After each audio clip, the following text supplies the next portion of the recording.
คือกันเด้อเจ้าเรื่องของแฟนคนเก่าอย่าเว้าดูหลายกะหูอยู่ดอกว่าเจ้ายังลืมเขานั้นบ่ได้ก็อยากให้คิดเห็นใจ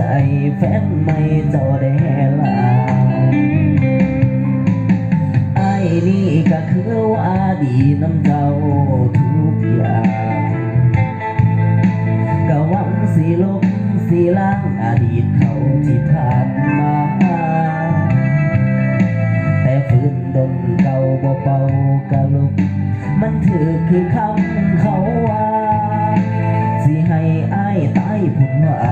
จึงสิลืมเขาได้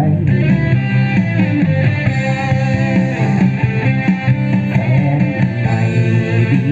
ตายก็คงบ่ได้ใจเท่า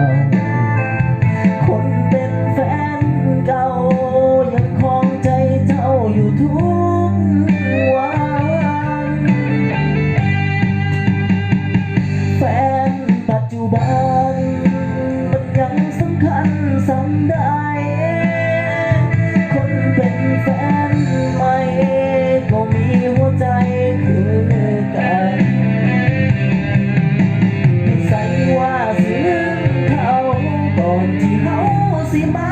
พบกันสรุปอายเป็นใดเพียงไม่กันมา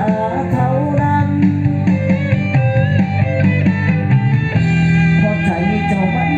บ่ลืมแฟนเก่าอีกบทปานใดน้อเจ้าจึงสิลืมเขาคนนั้น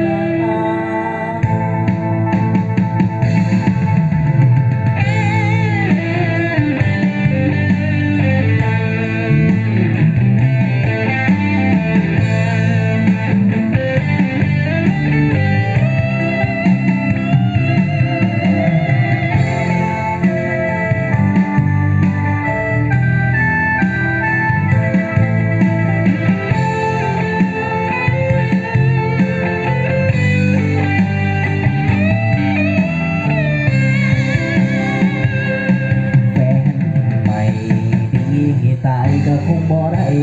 ใจ